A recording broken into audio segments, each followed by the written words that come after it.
एक वार्ड पार्षद है, नाम है शफीक अंसारी, रेप का आरोप लगाती है, करोड़ों का मकान ढेर कर दिया गया और जो बुलडोजर चलाया था वो गलत चलाया था, अंसारी को बाइज्जत बरी कर दिया। क्या है पूरा मामला और कोर्ट ने क्या कहा और महिला ने झूठा आरोप क्यों लगाया? शफीक अंसारी को रेप के आरोप में गिरफ्तार किया गया था, जिसकी कीमत करोड़ों में बताई जा रही थी। बाद में आरोपी द्वारा यौन संबंध बनाने का दावा जहां जहां भाजपा की सरकारें हैं वहां पर उनके जो खास जो पसंदीदा जो चीज है वो है बुलडोजर। उनको लगता है कि बुलडोजर है तो हमारी सत्ता है और ये बुलडोजर किस किस तरीके से इंसाफ करती है और ये इंसाफ करने के बाद में जब सही चीज सामने आती है तो क्या होता है। एक वार्ड पार्षद है, नाम है शफीक अंसारी और उस पर एक महिला रेप का आरोप लगाती है। अंसारी कहते कहते थक जाते हैं कि ये जो आरोप है ये दुर्भावनापूर्ण चलते हैं, लेकिन क्योंकि नाम शफीक अंसारी है और सत्ता भाजपा की है तो फिर बुलडोजर की जल्दी हो जाती है। वो कहते रह जाते हैं कि ये जो आरोप लगाया है वो दुर्भावनापूर्ण है, लेकिन इसके बावजूद उस शफीक अंसारी के घर पे बुलडोजर चढ़ा दिया जाता है, करोड़ों का मकान ढेर कर दिया जाता है। 4 साल के बाद में कोर्ट ने यह माना कि जो आरोप लगाया था वो दुर्भावनापूर्ण लगाया था और जो बुलडोजर चलाया था वो गलत चलाया था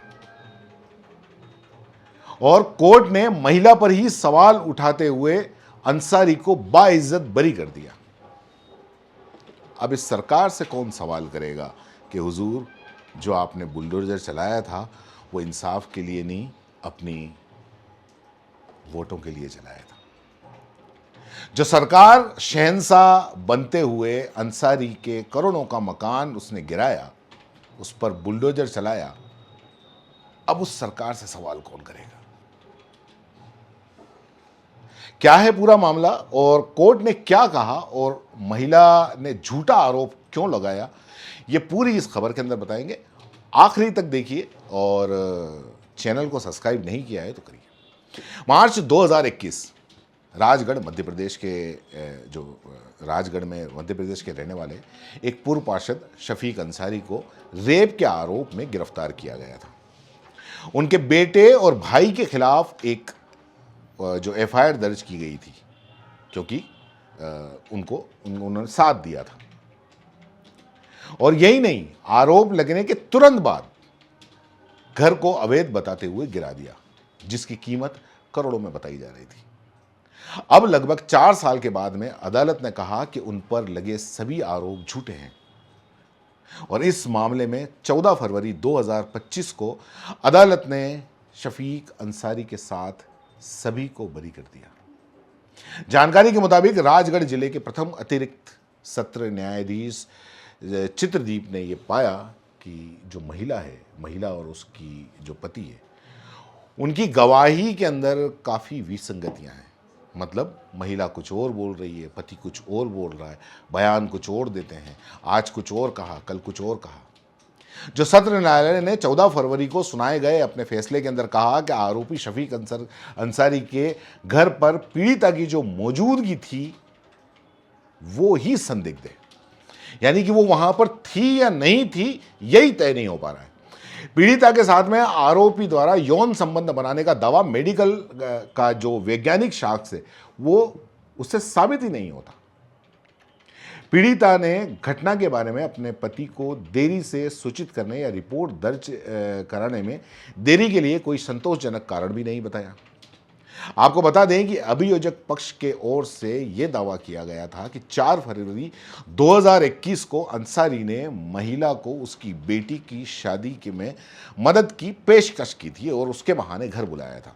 उस वक्त अंसारी ने पीड़िता के साथ में जबरदस्ती और उसका रेप किया। इसके बाद में अंसारी को शरण देने के आरोप में उनके साथ साथ उनके बेटे और भाई पर भी मामला दर्ज किया गया। कोर्ट ने इस बात का भी पर्दा उठाया कि बलात्कार के आरोपों से पहले नगर निगम के अधिकारियों ने महिला के घर को ध्वस्त किया था। दरअसल जो पीड़िता है महिला है। महिला के पड़ोसियों ने उसके खिलाफ शिकायत दर्ज की थी कि उसके घर पर अवैध ड्रग का कारोबार चल रहा है। अदालत ने यह माना कि अंसारी एक वार्ड पार्षद थे और न्यायपालिका ने अंसारी और इलाके के जो निवासी है उनके कहने पे, नगर पालिका ने माफ कीजिए, उनके कहने पे महिला के घर को ध्वस्त कर दिया। और इस सुनवाई के दौरान अदालत ने आगे कहा कि इससे यह पता चलता है कि पीड़िता ने अपने घर को गिराए जाने के कारण शफीक अंसारी के खिलाफ बलात्कार की रिपोर्ट दर्ज कराई। नतीजा ये हुआ, जो ये साबित नहीं होता कि आरोपी शफीक अंसारी ने पीड़िता को गलत तरीके से रोका, उसके साथ बलात्कार किया, आतंक फैलाने के इरादे से उसे जान से मारने की धमकी दी। गौरतलब है कि इस मामले में दावा किया गया था कि उसके बेटे की शादी के कारण घटना के बारे में उसने किसी को नहीं बताया। अदालत ने कहा कि एफआईआर में महिला ने इस बात का उल्लेख नहीं किया कि अंसारी ने घटना के वक्त से लेकर रिपोर्ट दर्ज होने तक शिकायतकर्ता को लगातार डराया या धमकाया। कोर्ट ने कहा कि गांव में पुलिस स्टेशन होने के बावजूद पीड़िता ने अपनी बेटी की शादी के तुरंत बाद घटना की रिपोर्ट दर्ज नहीं कराई। पीड़िता ने अपनी बेटी की शादी के 15 दिन बाद अपने पति और बेटों को घटना की जानकारी ना देने का कोई कारण भी नहीं बताया और इस प्रकार पीड़िता ने 1 महीने की देरी से घटना की रिपोर्ट दर्ज कराने के लिए कोई संतोषजनक स्पष्टीकरण नहीं दिया। अदालत ने यह भी माना कि पीड़िता और घटनास्थल के बीच की जो दूरी है वो 14 से 15 किलोमीटर थी। अदालत ने यह भी कहा कि पीड़िता ने यह स्पष्ट नहीं किया कि घटना वाली रात आरोपी के कार्यालय में वो कैसे, यानी कि क्यों मौजूद थी। अदालत से बरी किए जाने के बाद में एक प्राइवेट मीडिया हाउस से बात करते हुए अंसारी ने यह कहा कि बेकसूर वो थे। उन्होंने हमेशा ये कहा है, उन्हें जानबूझकर निशाना बनाया गया है। मुझे इसलिए निशाना बनाया गया क्योंकि मैंने अपने इलाके में अवैध ड्रग तस्करी के खिलाफ आवाज़ उठाई थी।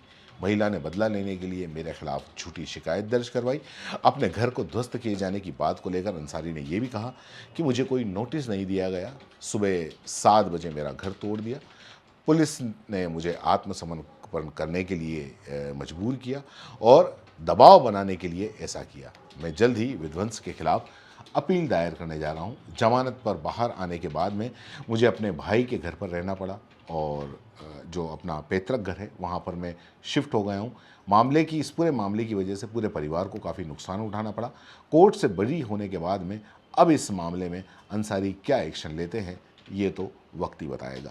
दरअसल जब इस तरह के कभी भी मामले आते हैं, क्योंकि आजकल क्या है कि बुलडोजर न्याय हो गया है और बुलडोजर न्याय तुरंत लोग बाग भी नाम देखते हैं, अंसारी खान, तो फटाक से बोल देते हैं कि साहब इस पर बुलडोजर चलना चाहिए और सरकार तैयार रहती है बुलडोजर लेके और वो बुलडोजर चला देती है बिना ये जाने कि ये जो आरोप इसके ऊपर लग रहा है वो झूठा है या सही है। इसलिए सुप्रीम कोर्ट ने अभी तो हालांकि बुलडोजर पर रोक लगा दिया, लेकिन इसके बावजूद कई राज्य ऐसे हैं जहां पर इसके बाद भी बुलडोजर चल रहे हैं और उसके बाद में काफ़ी जो कितनी भी शिकायतें होती हैं बाद में यही आता है कि इस आरोप में बरी हो गया, लेकिन उसका घर तो आपने करोड़ों का तोड़ दिया। अरे करोड़ों का जान दीजिए, अभी हाल ही के अंदर एक जज का जो बयान आया था उसके अंदर उन्होंने यही कहा था कि आपको पता नहीं है कि एक मकान बनाने में एक इंसान को पूरी ज़िंदगी लग जाती है, पूरा परिवार ख़त्म हो जाता है और आप जाते हैं और